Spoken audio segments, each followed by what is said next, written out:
듣고 있나요? 라디오 6. 지친 그대 꿈을 꾸어요. 여기는 라디오 6입니다. 만나서 반갑습니다. 유아진입니다. 우리의 마음이 머무는 곳 한인 라디오 방송 FM 96.1 라디오 6입니다.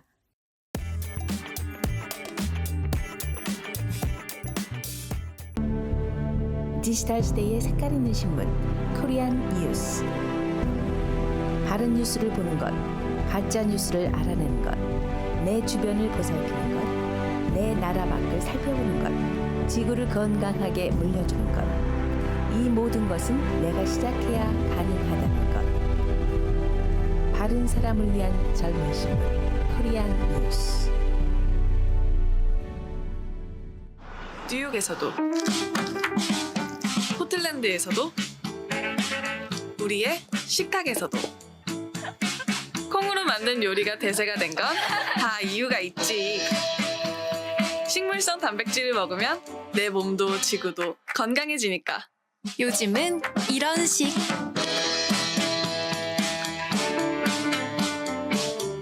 나를 위해, 지구를 위해. 바른 먹거리 풀무원. 안녕하십니까? 유아진입니다. 뉴스 시작합니다. 대한민국 해군의 최신형 잠수함 도산 안창호함과 호위함 대전함이 캐나다 BC주 빅토리아에 성공적으로 입항했습니다. 한국 잠수함 역사상 최초로 태평양을 무보급으로 횡단하는 대기록을 세운 것인데, 현지에서는 양국 군악대의 합동공연 등 다채로운 환영 행사도 함께 열렸습니다. 대한민국 해군의 연합해군 상호작용 플랜에 참가 중인 3,000톤급 잠수함 도산 안창호함과 4,300톤급 호위함 대전함이 현지 시간으로 지난 25일 캐나다 빅토리아 에스콰이몰트 해군기지에 입항했습니다. 특히 이번 도산 안창호함의 입항은 한국 잠수함 역사상 최초로 태평양을 단독 횡단한 기념비적인 사례로 기록됐습니다. 진해항을 출발해 캐나다 빅토리아에 이르기까지 약 1만 4천 킬로미터에 달하는 거리를 중간 기항지 없이 무보급으로 안전하게 작전을 수행하며 대한민국 잠수함의 우수한 장거리 잠항 능력과 독보적인 작전 지속성을 전 세계에 증명해 보였습니다. 입항 이튿날인 지난 26일에는 에스콰이몰트 기지 내에서 대대적인 입항 환영식이 열렸으며 양국 해군의 주요 지휘관들과 현지 6.25 전쟁 참전용사, 교민 등 100여 명이 참석했습니다.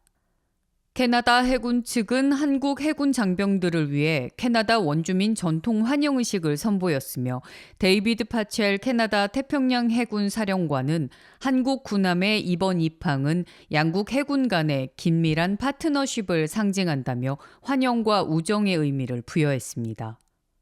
올해로 한국 캐나다 수교 30주년 및 6.25 전쟁 참전용사들의 숭고한 희생에 감사를 표하기 위해 마련된 한국과 캐나다 해군 군악대의 합동 공연과 함께 태평양을 건너 캐나다 서안에 안착한 도산 안창호함과 대전함은 함정 공개 행사 등 다양한 군사 외교 활동을 이어갈 예정입니다.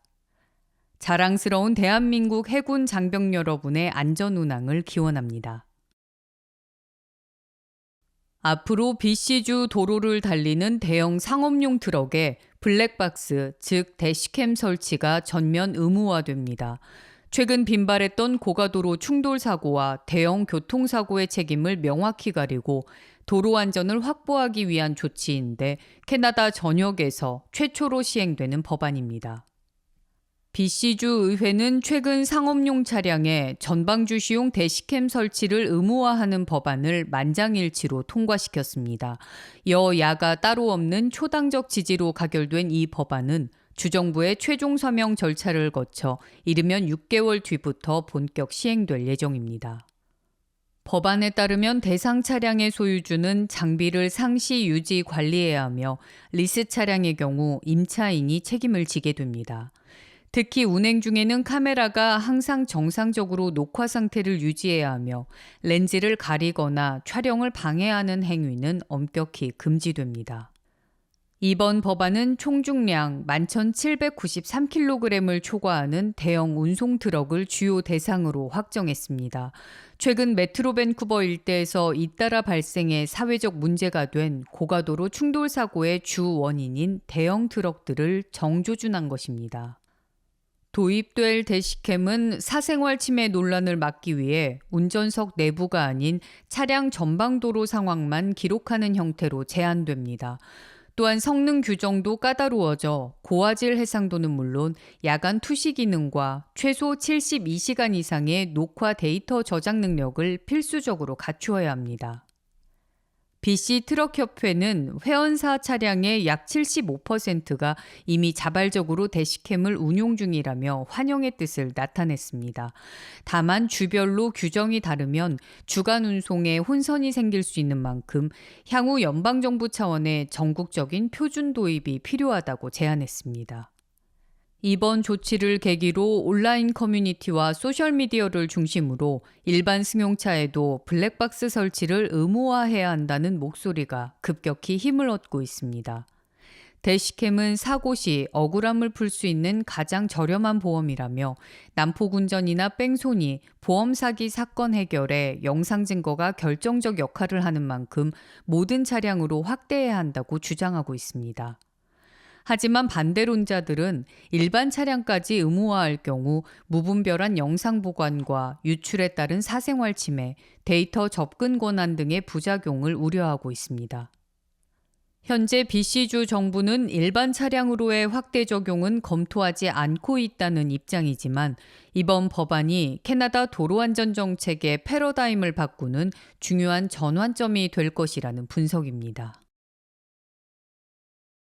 연방정부가 운영하는 캐나다 치과치료 지원 프로그램, 즉 CDCP 가입자들의 혜택 갱신이 오는 6월 1일 마감합니다. 만약 이 기한을 놓치게 되면 현재 받고 있는 치과 혜택은 오는 6월 30일부로 완전히 종료되는데 마감일 이후에도 신규 신청 형식으로 다시 가입할 수는 있지만 재승인이 날 때까지 상당 기간 보장 공백이 발생합니다. 특히 정부는 혜택이 중단된 공백기 동안 받은 치과 치료에 대해서는 추후 소급 적용이나 환급이 절대 불가능하다며 각별한 주의를 당부했습니다. 이번 갱신은 현재 치과 치료 지원 프로그램 혜택을 받고 있는 기존 가입자들을 대상으로 하며 갱신을 완료하려면 처음 가입할 때와 마찬가지로 4가지 핵심 조건을 유지하고 있어야 합니다. 첫째, 직장이나 학교, 연금 등을 통한 민간 치과보험이 없어야 합니다.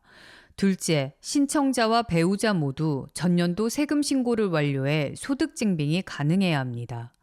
셋째, 조정가족 순소득이 연 9만 달러 미만이어야 하며 마지막으로 세법상 캐나다 거주자 자격을 유지해야 합니다.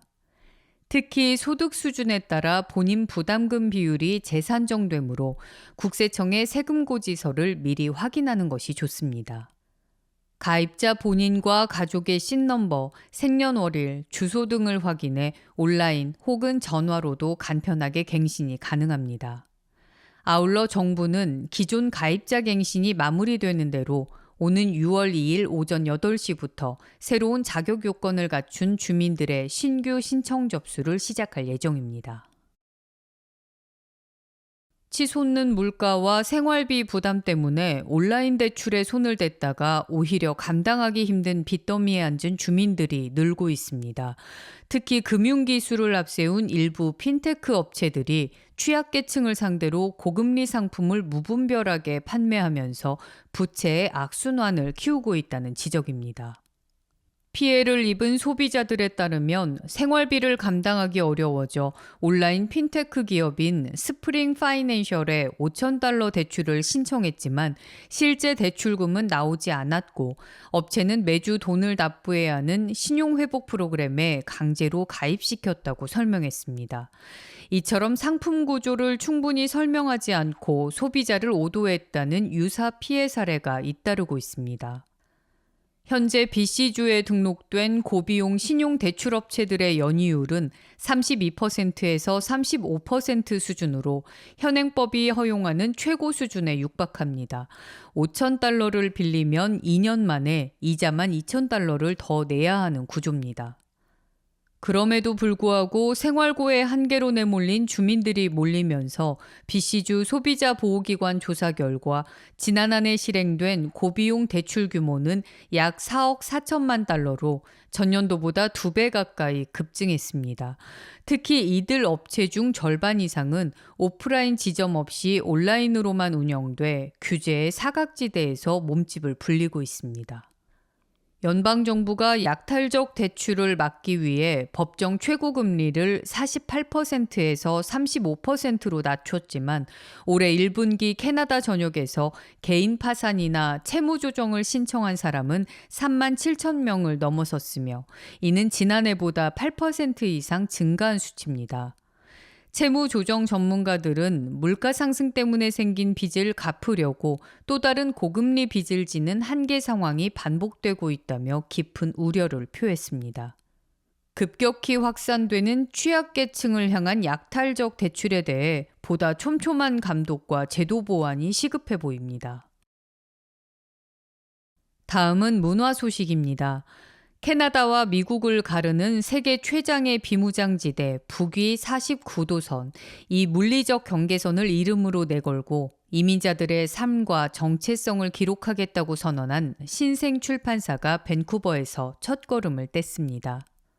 출판사 북위 49가 던진 첫 번째 화두는 존재의 소중함인데 신간 꿈을 그리는 용기는 지적 장애를 가진 김용기 화가의 순수한 그림과 이민 1.5세대인 김한나 작가의 깊이 있는 그림 만나 완성된 그림책입니다. 함께 출간된 사유의 정원을 거닐다는 전 한인문화협회 밴쿠버 지부 회장인 민환기 수필가가 낯선 땅에 뿌리 내리며 일구어온 20년의 사유가 담긴 산문집입니다.